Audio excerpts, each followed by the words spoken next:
Hello, Everybody. everyone. Welcome to season 2, episode 6, Okay. called The Electromagnetic Magnetic Heart. heart. And We are.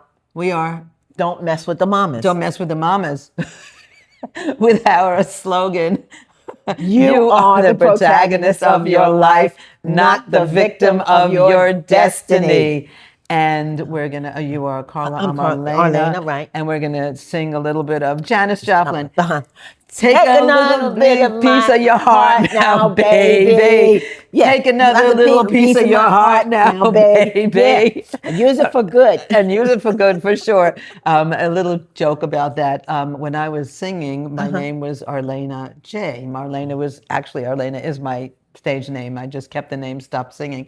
But the letter J stood for Jewish Janis Joplin. You Oh, don't even wow. know that, right? No, I didn't know that. I didn't know that. So we're talking about the electromagnetic heart. The heart is the most powerful organ. Believe it or not, it's not the brain. It's the heart that is the most powerful organ in the body. Body. And just to give you a little bit of a background, I shared this with you before, and you know this. I had open heart surgery. I Right. didn't know that I needed open heart surgery, Right. but shortly before I found out, I was fired from a job in a recording studio, actually. I was producing records, which was so fun. And I was fired for having too big a heart. And then I found out shortly after that, my heart was too big and I needed to get it to be the right size because I had a hole in my heart. So talk about take a little piece of my My heart. heart, yeah, they Yeah, did. they had to, yeah, for sure. So the electromagnetic heart is amazing because the human heart, excuse us for reading notes because there's some science stuff going on here, is the strongest rhythmic electron magnetic field of any organ in the body. So I know you want to share a bunch of stuff, and we have so many interesting things about heart transplants and how people take on the personality of the person, the donor. But go Yes, ahead. Yeah, yes. yeah. This your heart, it's stronger than your brain. Okay. It also has a brain, and it radiates out whatever you're feeling. So when you get up in the morning, I was doing some exercise, looking at some videos, and they said like when you get up in the morning, you take a deep breath in and concentrate on what you want to what you want to put in there. What do you want to put in your heart, and that whatever you set your intention as, that travels to wherever you're going. It gets there before you do, That's amazing. and that we not only our hearts and our minds can adjust other people's hearts and minds. It's not just a one-way avenue. So, and you can, if your heart is high, you can help somebody else to reach that level. So, that's I love it. I love it. It's so amazing. The mystic aspects of life are really wonderful. Life is so magical. And our heart extends 3 to 5 feet outside of our body. So body. that's what you were just saying. Right. You can really impact another person. And they've done studies, whoever they are, Yeah. they do studies. And they find that when you're nice and calm and peaceful, then the heart beats are nice and smooth. But if you're like all angry and stuff, there's so much chaos, so Yeah. much chaos. And when a mother takes her baby to her breast, right? The baby feels that heartbeat and it calms the baby, so much. So, and the nervous system kind of acts as an antenna. Yes. So if you're always like freaking out, your nervous system, your heart is going to be so messed up. It's important to really chill and to extend that heart, that treasure of the heart out to others. It really influences people. There's something called heart coherence, where emotions like gratitude or compassion creates a measurable stabilizing effect on the rest of the group.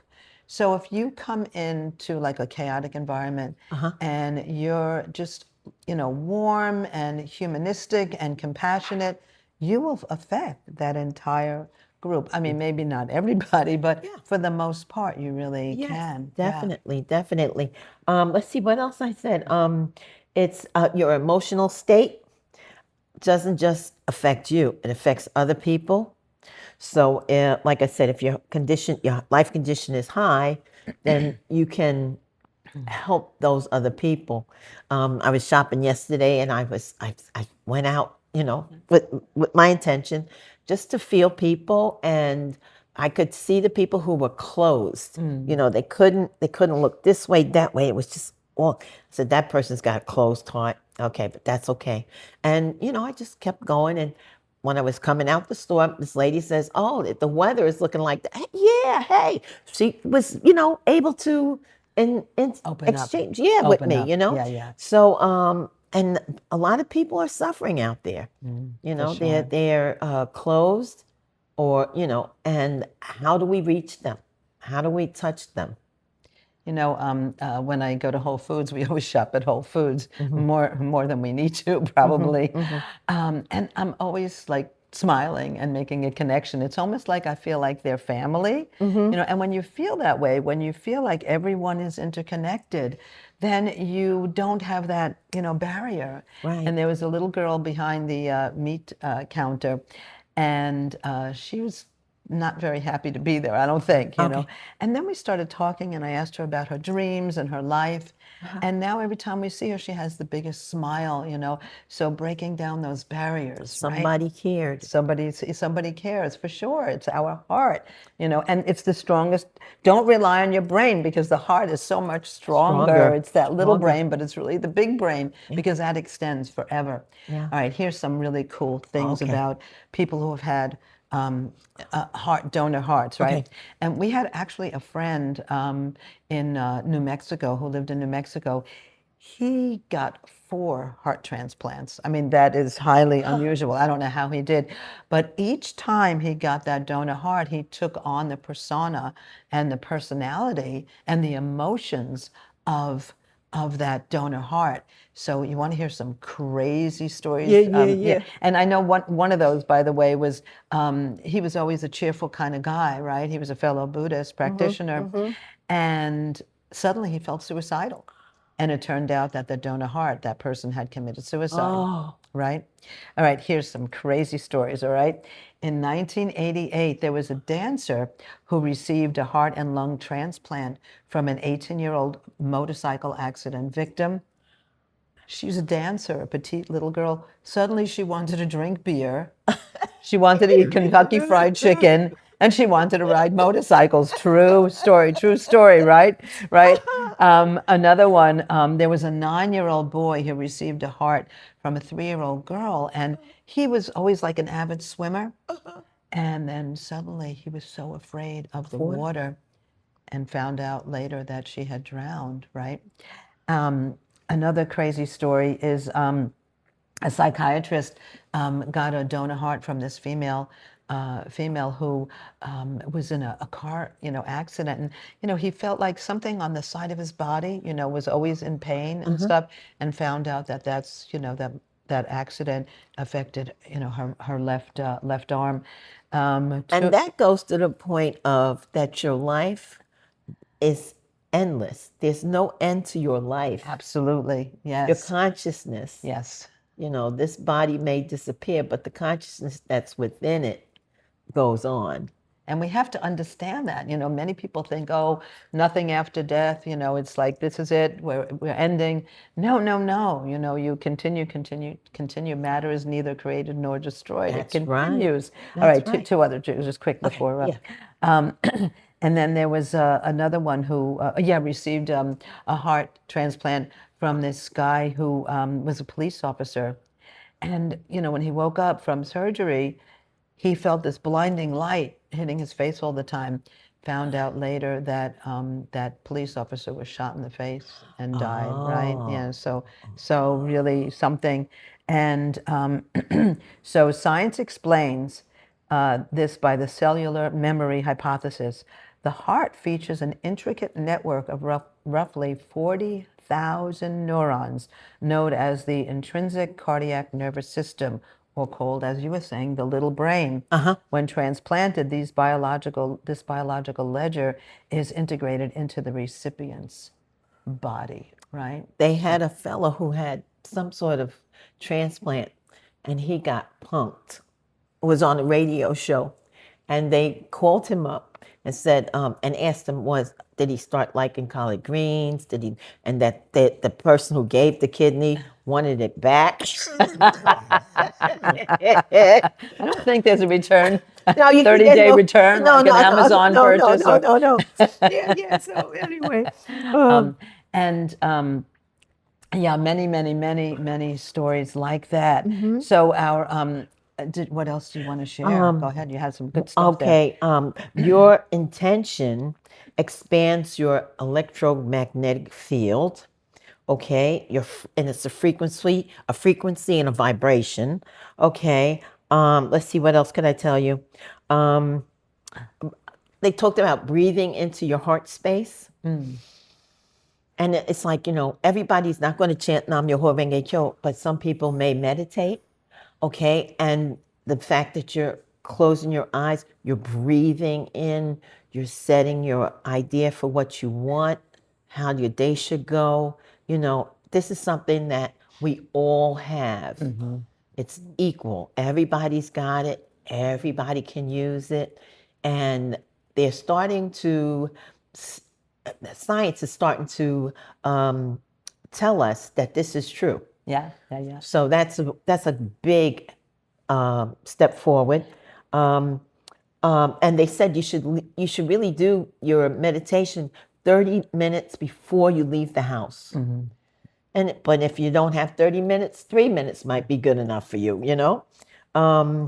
Let's see. And that this radiates throughout the world. So I know there's a lot of anger and frustration, and they tell us not to really look at that so much.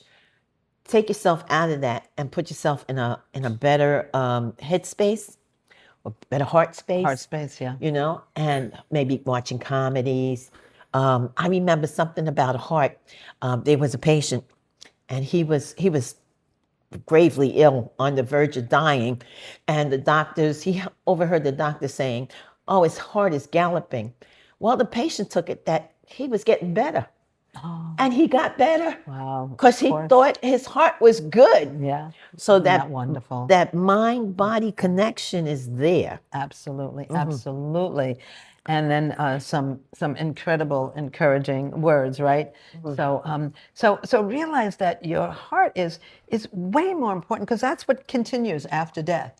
The brain, of course, will go, but that heart, that intention, that spirit that you have, that continues. That's your consciousness. That's the consciousness that is neither created nor destroyed. When you see these babies, they're like 2-3 years old, and they start doing things, and you say, "Oh, that kid's been here before." Everybody's been here many times before.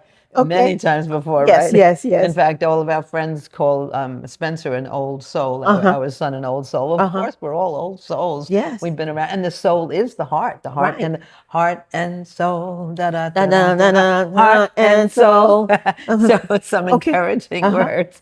So Daisaku Ikeda, we always like to end with Daisaku Ikeda, who, by the way, we call him our mentor because he's an example of somebody who lived like several lifetimes in one lifetime, and lived out impossible dreams, to show us that each person has the capacity to overcome the most difficult circumstances and live the most extraordinary dreams, even if it seems impossible. It doesn't matter, where you are. That's how you grow. You don't need a special house, a special job, a special this. Your capacity is limitless because your heart is limitless. Okay, so reading a couple of things. Okay, go ahead. So Daisaku Ikeda explains that the heart is the most important, and he always talks about the treasure of the heart. That's the true treasure of life. All the money in the world, if you're an empty soul, if you're just an angry, miserable, self-centered, yucky, forget about it.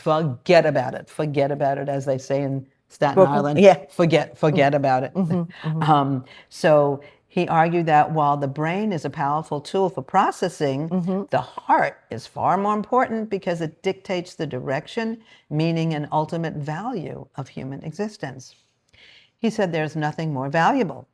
Nothing is more corruptible than the human mind or intellect, nor is there anything as powerful, steadfast, and ennobled as the heart. And finally, material wealth and bodily brain functions inevitably decay with age. As we know, we start forgetting things right. or changing fortunes. However, the spiritual fortitude built within the heart cannot be destroyed by external crises or even death. While the brain processes logic and data, it is vulnerable to ego and greed and perishes with the body.